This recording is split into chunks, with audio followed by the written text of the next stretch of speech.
Bien, bonjour à tous. On va aborder, enfin rebonjour, on va aborder donc désormais le deuxième plateau consacré à la défense incendie. Défense incendie, donc sujet d'actualité puisque bon, on a encore des articles dans les journaux, on a des vieux textes de 51 qui sont modifiés et des nouvelles réglementations de 2011, de 2015, mais certains de nos intervenants nous expliqueront ce qu'il en est.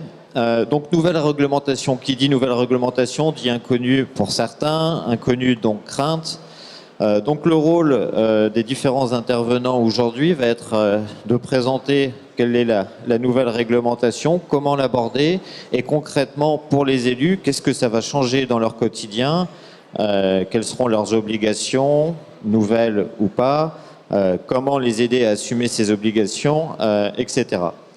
Donc pour répondre à ces nombreuses questions, j'ai le plaisir d'avoir à mes côtés Monsieur René Clos, donc, qui est responsable du service interministériel des affaires civiles et économiques de défense et de protection civile. Tout un nom, je vous remercie. Nous avons également donc, le capitaine Pascal Pachery, donc, adjoint au chef de groupement gestion des risques donc, du SGIS. Bonjour, merci d'être présent. Nous avons également Monsieur Daniel Barry, donc directeur régional de la SOR. De la SOR, donc directeur régional, c'est Corrèze-Périgord, c'est ça. Donc merci, vous pourrez nous apporter des éclairages sur les appuis techniques que vous pouvez apporter aux collectivités. Et enfin, Monsieur Jean-Jacques Dumas, donc maire de Saint-Thibard et également donc secrétaire de l'association des maires. Je vous remercie de votre présence. Donc tout d'abord pour poser un petit peu le débat, je vais laisser la parole à Monsieur René Clos, donc pour nous présenter justement d'une façon, j'allais dire, globale, générale, quelles sont les réformes, quelles sont les obligations justement des maires en termes de défense incendie, s'il vous plaît. Oui, alors pour définir et poser le cadre juridique de la défense extérieure contre l'incendie, je vais rappeler quelques lois ou quelques décrets et je vais essayer de ne pas être trop rébarbatif. Donc la défense extérieure contre l'incendie a été instituée par la loi du 17 mai 2011, complétée par des décrets, notamment celui du 27 février 2015. Et cette défense extérieure contre l'incendie a pour objet l'identification, la création et la gestion des points d'eau utilisables par les services d'incendie et de secours pour la lutte contre l'incendie. Alors, la réforme de la défense extérieure contre l'incendie a réorganisé ce domaine et je voudrais évoquer très rapidement la lettre et l'esprit de ce nouveau cadre. Effectivement, nous avons un cadre national qui est le Code général des collectivités territoriales, donc qui avait été modifié par la loi que je viens de citer de 2011, et le référentiel national de la DECI qui a été adopté par un arrêté du 15 décembre 2015. Ce cadre-là est décliné effectivement ensuite au niveau départemental, mais là après je laisserai la parole au capitaine Pachery et on arrivera au cadre communal. La nouvelle implication, donc la lettre et l'esprit, ce code fixe comme principe la mise en place d'une police administrative spéciale sous l'autorité du maire. Effectivement, on ne peut pas être plus clair qu'en citant l'article L2213-32 du Code général, qui est relativement simple, c'est le maire assure la défense extérieure contre l'incendie. Il n'y a pas d'autre terme, c'est vraiment sur les épaules du maire que cette responsabilité pèse.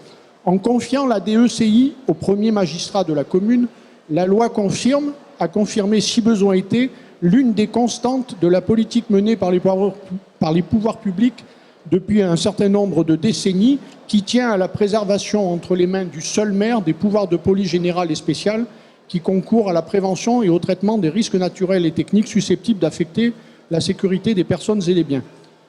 Donc il lui appartient au maire de s'assurer de l'existence, de la suffisance et de la disponibilité des ressources en eau pour la lutte contre l'incendie au regard des risques à défendre. Je le précise. Donc, deuxième volet de cette défense extérieure contre l'incendie, c'est l'instauration d'un service public de DECI, donc, dont les compétences sont à la charge là, des communes pour la création, l'aménagement et notamment la gestion des points d'eau d'incendie. Donc, et enfin, très rapidement, donc, la fameuse définition et la distinction dans ce service public d'un service public dont le budget est différent du service public de l'eau. C'est-à-dire que les investissements liés à la défense extérieure contre l'incendie sont pris en charge par le budget communal et non par le budget de l'eau. Alors, très rapidement, il y a un règlement départemental qui est en projet de rédaction et qui devrait être adopté d'ici mars 2007 par le préfet, donc qui est en cours de consultation. Le capitaine Pachery en parlera tout à l'heure. Je vais très rapidement brosser les principaux articles du Code général des collectivités territoriales qui fixent et qui définissent la DECI. Donc l'article 23-21-2 alinéa 2 dit que les dépenses obligatoires comprennent notamment les dépenses de personnel et de matériel relatives au service d'incendie. Donc déjà budgétairement, c'est une dépense obligatoire. Et un certain nombre d'articles réglementaires ont été inscrits au Code général des collectivités territoriales qui définissent ou qui apportent des précisions sur certaines notions. Nous avons la notion de point d'eau d'incendie, l'article R22-25-1. Donc les communes doivent assurer en permanence l'alimentation en eau. Nous avons les principes de conception ou d'organisation de la DECI qui sont définis par ce règlement national que j'ai précédemment cité, règlement national qui va être décliné et adapté au niveau local et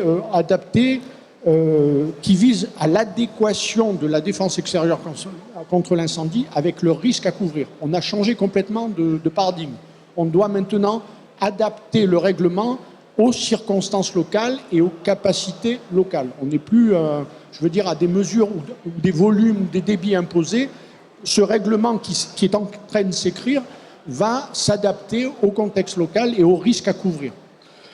Et enfin, donc après, je résume très rapidement, mais les différents articles parlent de la conception de la DECI arrêtée par le maire ou le président de l'EPCI. Je l'évoque rapidement parce qu'effectivement, un des principes de cette réforme, c'est éventuellement de décharger les maires par une délégation à l'EPCI de cette compétence, de façon aussi à optimiser les dépenses afférentes à cette défense. Donc les compétences, gestion matérielle, maintenance, contrôle technique, tout cela est défini par le règlement. Les modalités d'utilisation des réseaux d'adduction d'eau potable ont également été précisées, puisque, comme je l'ai déjà précédemment dit, le service public de la DECI ne doit pas être confondu avec le service public de l'eau. Ces articles-là précisent également la nature des contrôles techniques et périodiques des points d'eau d'incendie. Et enfin, précise également que la reconnaissance opérationnelle de ces points d'eau d'incendie sera effectuée par le SDIS. Voilà très, très rapidement et pour ne pas vous barber avec mes articles, la philosophie de cette réforme. Donc une nouvelle implication des établissements publics, une approche pratique adaptée aux risques, une clarification du rôle des intervenants. Voilà en gros, et éventuellement le transfert de la DECI, c'est facultatif, mais aux EPCI. Voilà je vous remercie pour la clarification. Monsieur le maire a bien compris que c'était un pouvoir de police spécial. Je vous vois aussi prendre des notes. Un grand nombre donc d'obligations. En effet, vous n'avez pas pu détailler l'ensemble, mais on voit bien la structure, l'État, le règlement départemental et la possibilité après pour les communes, voire les intercommunalités, d'élaborer des schémas plus adaptés justement aux risques et à leurs besoins. Je vais donner la parole désormais donc au capitaine Pachery. Donc, je change de micro, qui est l'un des acteurs donc justement du futur règlement départemental de défense extérieure contre l'incendie. Capitaine Pachery, est-ce que vous pouvez justement nous présenter de façon assez globale ce règlement, son objectif, ce que ça va changer concrètement notamment pour les élus dans les années à venir?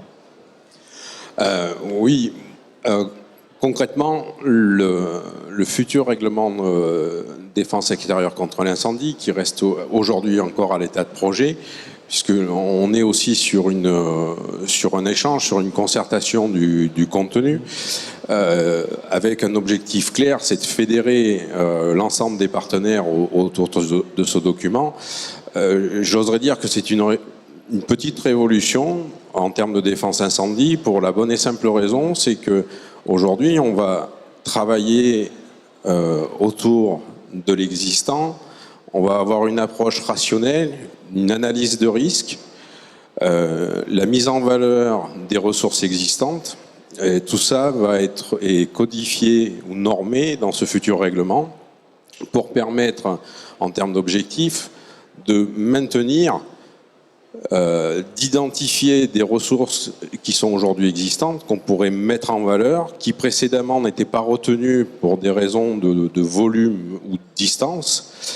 C'est véritablement initier ce recensement pour pouvoir travailler autour de ce dossier-là et améliorer malgré tout les moyens nécessaires à la lutte contre un incendie et parallèlement aussi d'assurer aux maires par rapport au travers de cette de cette définition de responsabilité qui aujourd'hui sont claires, que porte la réglementation, assurer aussi aux maires, dans la mesure du possible, de garantir cette responsabilité. Voilà. Simplement, je vais faire un parallèle avec la présentation de M. René Clos. Précédemment, sur la réglementation, on demandait 120 mètres cubes disponibles sur 2 heures à tous les 200 mètres linéaires. Voilà. D'accord, tous les 200 mètres, il faut qu'on puisse envoyer 120 mètres cubes. Voilà. Ça, c'est entre guillemets l'ancienne réglementation, puisqu'aujourd'hui, elle a été abrogée par l'arrêté du 15 décembre 2015. Demain, au travers de ce futur règlement départemental, nous aurons la possibilité d'avoir des volumes d'eau de 30 mètres cubes tous les 800 mètres linéaires sur effectivement des risques qui auront été identifiés, quantifiés au travers de ce règlement avec ce qu'on pourrait appeler, enfin ce qui est appelé une grille de couverture qui est adaptée réellement au risque. Quand on définit le risque au niveau du règlement départemental, on parle bien évidemment de, alors, je suis désolé de faire le parallèle, mais de la responsabilité des maires. Dans ce règlement n'est pas abordée la problématique des installations classées pour la protection de l'environnement, quel que soit leur classement. Voilà. N'est pas abordé également des risques qui ne seraient pas soumis au règlement des installations classées pour la protection de l'environnement, mais qui génèrent, soit par leur surface, soit par leur destination ou leur activité, un risque supplémentaire. Parce que là, ça reste dans le cadre de la responsabilité de la personne qui va apporter ce risque.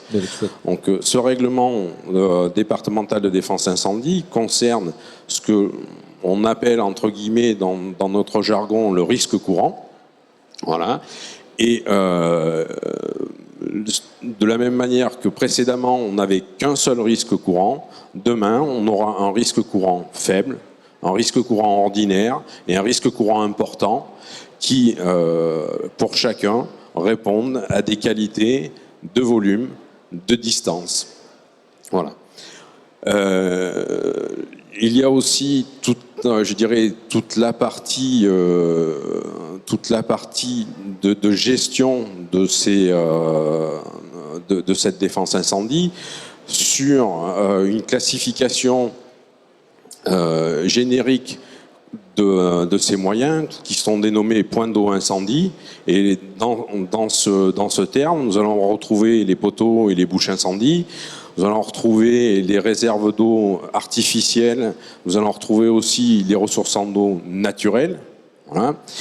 Et à travers ça, ce règlement il y a une volonté forte aussi sur l'aspect réglementaire où on parle bien de concertation, d'échange.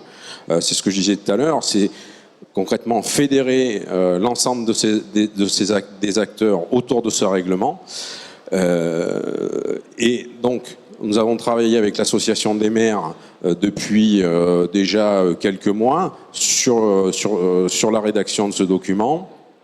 Il y a aussi eu récemment une réunion avec les services de l'État, la direction départementale des territoires, la DREAL, la DTCSPP, de la même manière pour que, en fin de compte, on ait le même objectif et le même discours au travers de ce dossier de défense incendie. Et la prochaine étape de concertation va se dérouler avec les partenaires privés et publics. Je profite de la présence du directeur régional de l'Assor pour dire que l'Assor sera présente à cette réunion. Les bureaux d'études importants du département seront aussi présents. Bien évidemment, le conseil départemental sera présent. Et on échangera encore sur un plan purement technique, mais on échangera autour de ce document pour présenter à Monsieur le Préfet de la Corrèze un projet où l'ensemble des acteurs aura adhéré à cette proposition. Voilà, de façon un petit peu synthétique, je ne vais pas rentrer dans des points techniques particuliers, mais voilà un petit peu de façon synthétique ce que va être ce document. Et je pense qu'au niveau des communes, c'est vraiment une avancée. Je parle d'avancée, une avancée technique, une avancée réglementaire et une ouverture de possibilités d'utilisation de ressources et d'identification de ces ressources. Je vous remercie. Je crois qu'on a bien compris que le maître mot de ce règlement, c'est d'adapter une norme et puis de garder un seuil fixe de distance, de volume d'eau, quelle que soit la nature du risque, et donc de l'adapter, ce qui pose évidemment d'autres problèmes après, de savoir comment est-ce qu'on l'adapte, est-ce que là il en faut tant ou pas, donc évidemment il y a d'autres soucis. Je m'adresse maintenant à Jean-Jacques Dumas, monsieur le maire. Vous, donc votre regard d'élu sur cette nouvelle réglementation. Avant on ne savait pas trop qui était responsable, maintenant bon, ça c'est clairement identifié, c'est le maire qui est responsable, pouvoir de police spéciale. Bon, une fois qu'on a dit ça, on n'a pas tout dit, il faut concrètement donc mettre en œuvre les mesures, voir comment on assure justement cette défense incendie, comment on assure l'entretien. Vous, justement, quelle est votre vision d'élu de cette réglementation et du futur projet justement de règlement départemental? Si vous voulez, vous dites qu'avant on ne savait pas qui était responsable. On s'en doutait. D'une manière générale, le maire est responsable de tout. Mais les maires ne sont pas opposés à prendre des responsabilités, sinon ils ne se seraient pas fait élire maire. Par contre, je voudrais quand même rappeler qu'il est bien bon d'avoir toutes les responsabilités sur le maire, mais il faut aussi que les communes aient les moyens d'assumer ces responsabilités.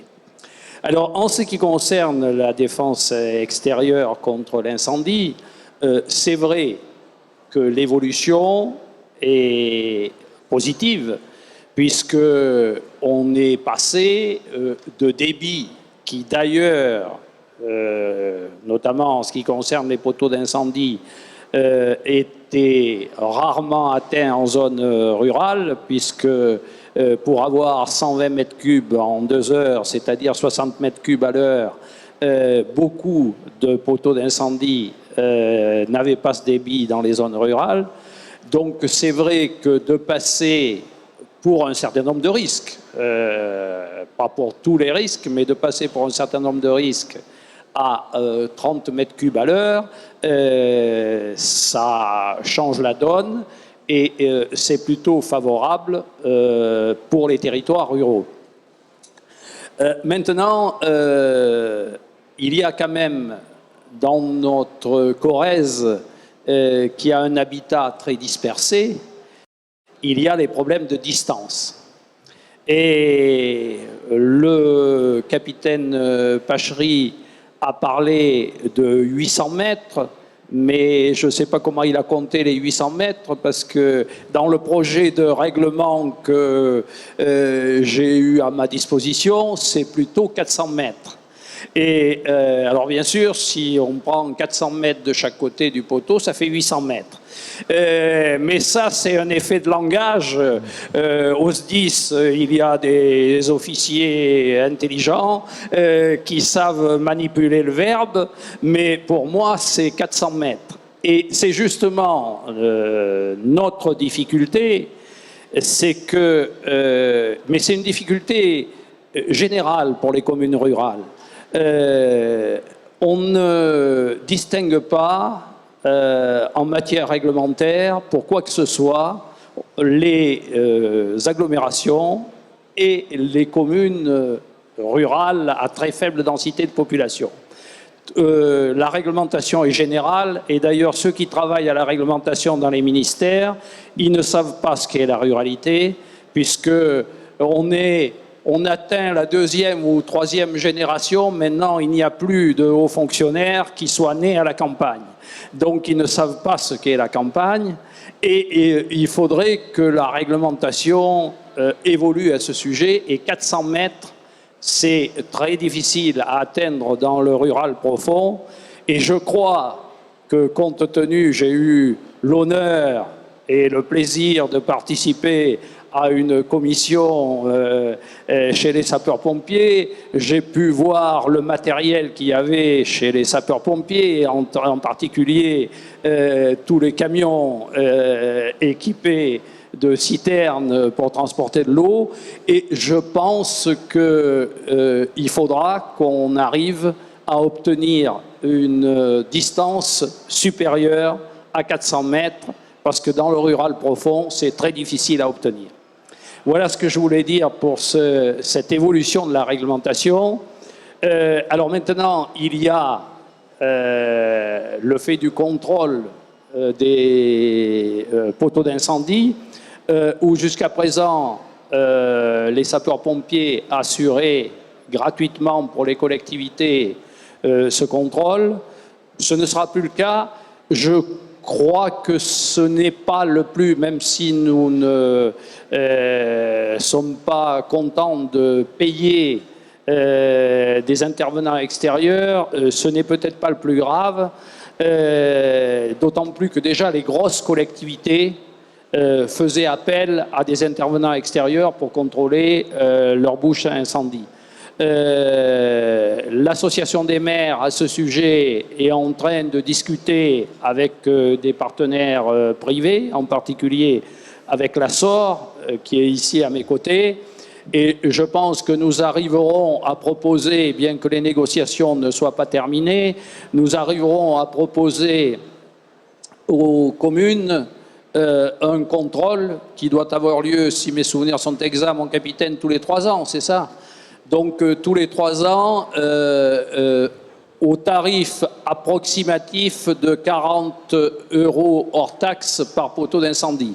Ce qui fait, en particulier, on est tout le temps dans la problématique des communes rurales, 40 € tous les 3 ans, ça ne fait que 13 € et des poussières hors taxe, allez, mettons une quinzaine d'euros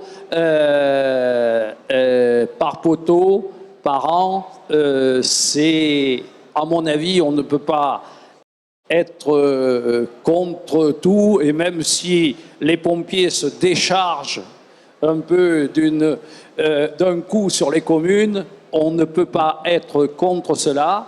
Par contre, moi, je reviens sur ce problème qui, pour nous, est insoluble, de distance par rapport au risque. Et il faut travailler, Monsieur Clos, et je pense qu'il faudra que Monsieur le Préfet réfléchisse à cela. Il faut travailler sur la distance de 400 mètres qui nous paraît bien trop faible.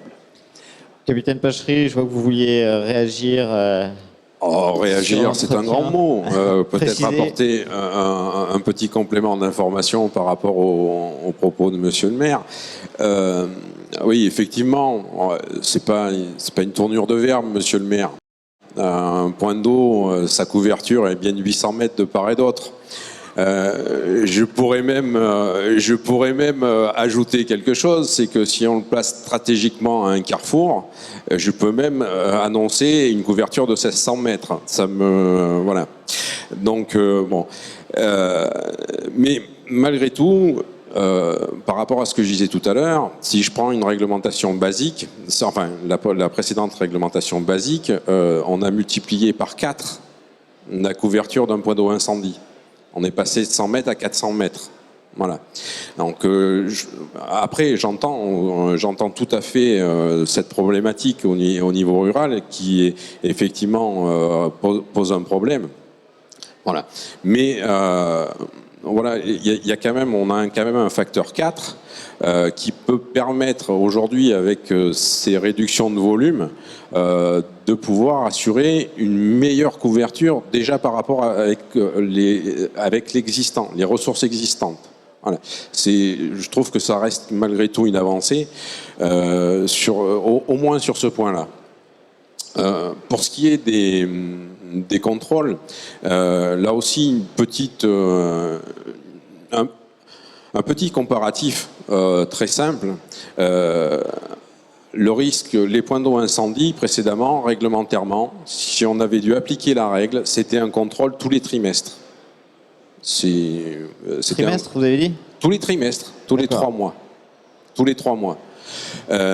Aujourd'hui, ce contrôle, on a donné à partir du cadre national, parce que les 400 mètres, c'est pareil, c'est en fonction, il n'est pas écrit 400 mètres clairement, il est écrit en fonction de l'armement des véhicules. La norme d'un armement de véhicules sapeur-pompier classique, on n'aura pas plus de 400 mètres de tuyaux sur un camion, je dirais, classique. Donc il y a aussi cette problématique technique, normative par rapport à des engins incendies. Pour revenir sur le contrôle, ce que l'on appelle, nous, le contrôle hydraulique, c'est-à-dire mesurer débit-pression, mais je laisserai le directeur régional de la SOR rentrer plus dans le détail. Aujourd'hui se pose le problème aussi de la qualité de l'eau, et je pense que monsieur le directeur l'évoquera, et que ça reste aussi un enjeu important. Et que ce fameux contrôle hydraulique, eh bien, on est sur une qualité technique d'hommes de l'art qui sont en mesure de conjuguer la garantie d'une potabilité et le respect, et malgré tout aussi technique. Mais je ne veux pas rentrer dans les détails. Un autre point aussi sur le contrôle, il y a le cadre réglementaire qui précise que ce qu'a évoqué M. Clos, c'est-à-dire qu'on est bien sur 2 types de contrôles, et le SDIS a en charge le contrôle opérationnel, qui lui est sur une périodicité d'1 an, ne serait-ce que par rapport à une connaissance fine des centres de secours par rapport aux moyens dont ils peuvent disposer sur leur secteur d'intervention. Et ce contrôle est appelé opérationnel, et il porte sur l'accessibilité et la fonctionnalité des points d'eau. Voilà ce que je voulais, entre guillemets, amender à Monsieur Dumas. C'est parfait, et en plus vous avez assuré ma transition, puisque en effet, à 2, vous aviez assuré... Oui, allez-y si vous voulez. Juste encore une transition. Quelques secondes pour rappeler les propos de Monsieur Clos, qui lit bien le texte et qui nous a dit le règlement départemental doit s'adapter aux circonstances locales. Donc, mon capitaine, retenez bien ça, le règlement départemental doit s'adapter aux circonstances locales. Il y a encore des discussions de toute manière, hein, c'est ce que nous avait bien expliqué, c'est que c'est des projets. Donc je me tourne maintenant vers Daniel Barry, donc vous êtes directeur régional donc, de la SOR, et on a déjà évoqué donc un peu votre rôle en tant que partenaire avec les différentes collectivités, notamment en termes de contrôle justement hydraulique des poteaux à incendie. Est-ce que vous pouvez justement nous présenter un peu quelle est votre activité en la matière, comment ça s'opère, et quels sont entre guillemets ce que vous pouvez permettre, comment est-ce que vous pouvez aider justement les collectivités à mieux assumer leurs obligations en termes notamment de contrôle de ces poteaux? Merci. Effectivement, donc l'association des maires de Corrèze, comme vous l'avez rappelé, Monsieur Dumas, veut proposer un service pour apporter des solutions à chaque maire ou à chaque PCI sur l'ensemble du département, sur le contrôle des poteaux d'incendie. Donc on a un partenariat historique avec l'association des maires, et c'est vrai qu'après on a un maillage aussi technique sur ce département qui nous permet de pouvoir agir sur l'ensemble du périmètre. Et c'est dans ce cadre-là que donc avec un cahier des charges, un service homogène de qualité et à des conditions techniques et économiques équivalentes sur l'ensemble des communes, comme vous l'avez rappelé, qu'elles soient en agglomération ou qu'elles soient rurales. Donc on a travaillé avec l'association des maires et on est encore en train de travailler pour finaliser ce partenariat afin d'apporter un service de contrôle sur les poteaux d'incendie. 4 étapes sur le contrôle. D'abord, lorsque le technicien, l'opérateur technique arrive sur l'hydrant, sur le poteau d'incendie, vérifier l'état général du poteau d'incendie et, chose très importante aussi, les abords et les conditions d'accessibilité, qu'elles soient bien maintenues pour que le jour où il y a besoin d'intervenir en urgence, l'accessibilité soit bonne. Le deuxième point, c'est le point le plus technique, c'est les mesures de pression et de débit dans diverses conditions statiques, c'est-à-dire poteau fermé, mesure de pression, et puis après pour le débit sur différentes conditions dynamiques, jusqu'à gueule B, de manière à vraiment connaître le potentiel de l'équipement et son fonctionnement sur ces phases-là. Donc cette opération, effectivement, comme l'a rappelé le capitaine tout à l'heure, elle nécessite quand même de prendre des précautions par rapport au réseau qui est en amont, qui alimente ce poteau d'incendie, qui, dans la quasi-totalité des cas, est le réseau d'eau potable de la commune ou de la structure qui porte le service d'eau potable. Et donc, il est important de le faire dans des conditions qui ne vont pas perturber, ou le moins possible, la qualité du service d'eau potable avec les risques sanitaires qu'on peut imaginer.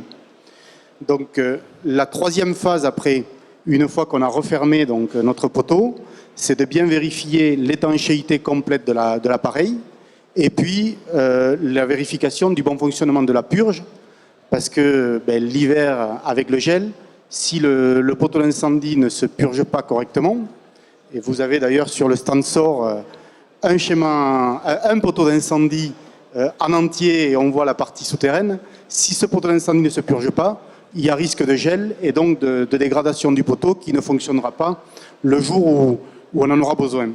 Donc ces 3 phases techniques ayant été réalisées, il reste une 4e phase qui est très importante, c'est de faire un rapport précis, normé, avec les différents points, et puis de le diffuser, bien sûr, aux maires de chaque commune concernée, et puis aussi de le diffuser au service d'incendie pour qu'ils puissent tout simplement savoir quel est le potentiel utile sur chaque commune en termes de débit sur chaque appareil. Ce rapport, donc, il sera diffusé sous format papier, sur format informatique, et on va aussi y ajouter quelques données du type coordonnées GPS, qui sont déjà souvent enregistrées dans les bases de données, mais on vérifiera chaque fois, bien sûr, qu'on a bien la bonne coordonnée GPS et toutes les précisions sur des modalités très pratiques, mais qui sont très importantes le jour où il faut intervenir en urgence. Donc voilà un peu le contour de la prestation. Donc des conditions, je le rappelle, techniques et financières équivalentes sur l'ensemble du territoire de la Corrèze. Parfait, je vous remercie. D'un mot pour conclure, pour qu'on puisse respecter le timing de l'inauguration qui est prévu donc dans 5 minutes à 11h30.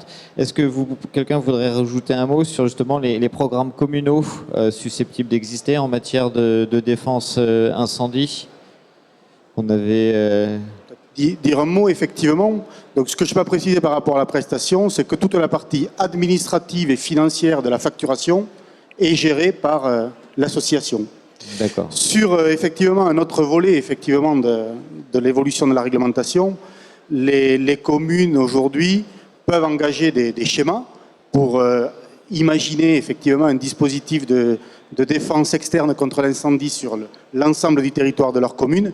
Et dans ce cadre-là, on peut aussi proposer des solutions dans l'élaboration de ce schéma, essentiellement à partir des réseaux d'eau, mais pas que à partir des réseaux d'eau, pour effectivement évaluer l'existant, optimiser peut-être parfois ou connaître les possibilités d'optimisation à partir de l'existant, et puis imaginer après un schéma qui permettra d'atteindre l'objectif qui sera effectivement fixé dans le cadre des décrets qui est fixé déjà, mais qui sera précisé au niveau départemental pour avoir une défense externe contre l'incendie opérante et qui aussi permet au maire d'avoir rempli la responsabilité qu'il a à ce niveau-là.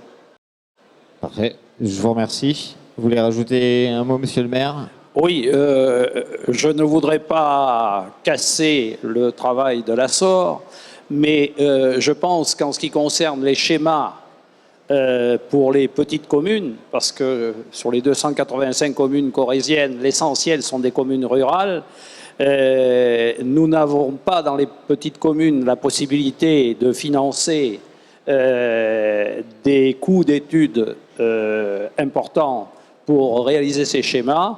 Et je crois que, si j'ai bien compris, le SDIS n'y était pas opposé, que le SDIS aide les communes rurales à réaliser ces schémas. Ce sera peut-être le mot de conclusion sur le SDIS. Je vous remercie, Président. Hop. Venez à ma place, comme ça vous serez... le micro fonctionne. Venez à ma place.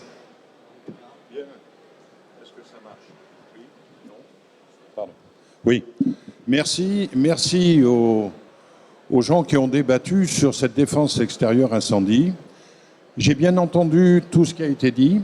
Je me réjouis d'un propos qu'a tenu le capitaine Pachery. Je ne défends pas les pompiers spécifiquement, mais j'ai bien retenu qu'il y avait une volonté certaine de fédérer les différents partenaires autour des textes que vous nous avez brillamment présentés, Monsieur Clos. Et je rejoins aussi mon alter ego, nous sommes deux Jean-Jacques. Je crois que les communes rurales ont beaucoup de difficultés, j'en sais quelque chose. Je suis moi-même maire d'une toute petite commune, mais il n'empêche quand même que nous avons besoin de nous pencher sérieusement sur les plans de secours incendie, au même titre que sur les plans communaux de sauvegarde. Ça me semble important dans ce monde nouveau. Mais je dois dire que le SDIS est en capacité, et là je prends ma casquette de PK10, d'apporter des conseils très utiles parce que ce sont de vrais professionnels. Je sais que le capitaine qui est à côté de moi était lieutenant à l'époque et il m'a apporté un soutien très clair sur le plan de secours incendie de ma commune. Voilà. Quant au réseau d'eau, nous sommes tous conscients que les puissances ne sont pas forcément là où elles devraient être. Nous savons qu'un château d'eau, ça coûte cher, que ceux qui sont en place actuellement sont vieux, qui n'ont pas forcément des capacités qui correspondent aux besoins d'aujourd'hui. Vous avez eu raison, monsieur le directeur de l'Assor, de faire remarquer que la lutte contre l'incendie, c'est aussi l'utilisation de l'eau potable. Je rappelle qu'il y a des sociétés comme les vôtres, comme la vôtre, mais il y a aussi beaucoup de syndicats des eaux et les maires sont en liaison constante avec ces syndicats des eaux, qui sont en pleine évolution d'ailleurs, et ils connaissent parfaitement les difficultés de bien connaître les réseaux, de bien connaître les puissances délivrées au bout de 400 mètres. Alors une petite touche amicale, mon cher Jean-Jacques. Quand on parle de 400 mètres, je pense que c'est vraiment le bout du monde parce que les véhicules intervenants ne possèdent avec deux véhicules que 400 mètres de tuyaux. Il est inutile d'en mettre 10 km. On ne pourrait pas les porter, ça ne servirait à rien en termes de puissance, si j'ai bien compris. Voilà. J'ajoute également que les moyens actuels du service départemental d'incendie et de secours sur le feu, la notion de feu, sont en capacité d'envoyer en toute urgence et dans des délais le plus courts possible. Plus c'est court, au début on a besoin d'un verre d'eau, d'après d'un seau et après de 6000 litres.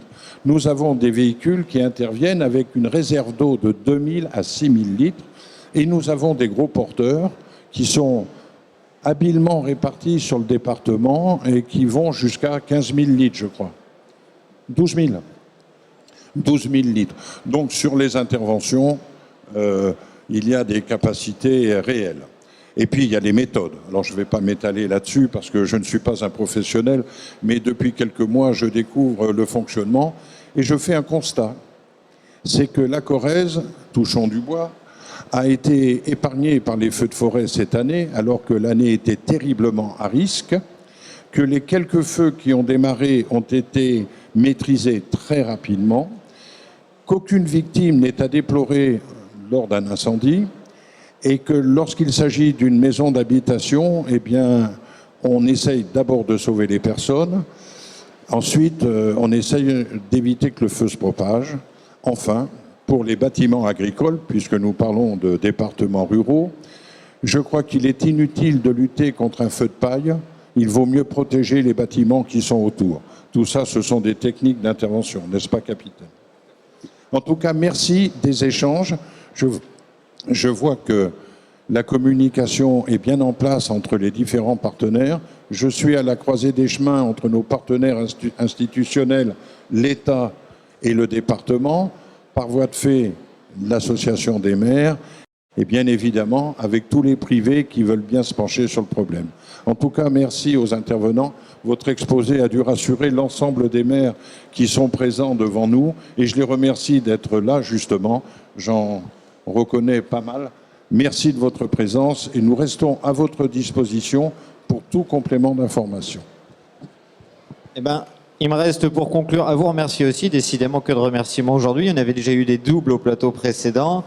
Donc Jean-Jacques Loga, président du conseil d'administration du SDIS, c'est ça, je vous remercie de votre présence. Capitaine, et les éclaircissements. Capitaine Pachery, merci également. Je pense que pour tout le monde, on a pu faire un point à la fois sur le côté juridique, sur le côté pratique, sur le côté technique et sur surtout ce que vous avez insisté, la volonté de travailler aussi ensemble pour arriver à trouver justement la meilleure solution.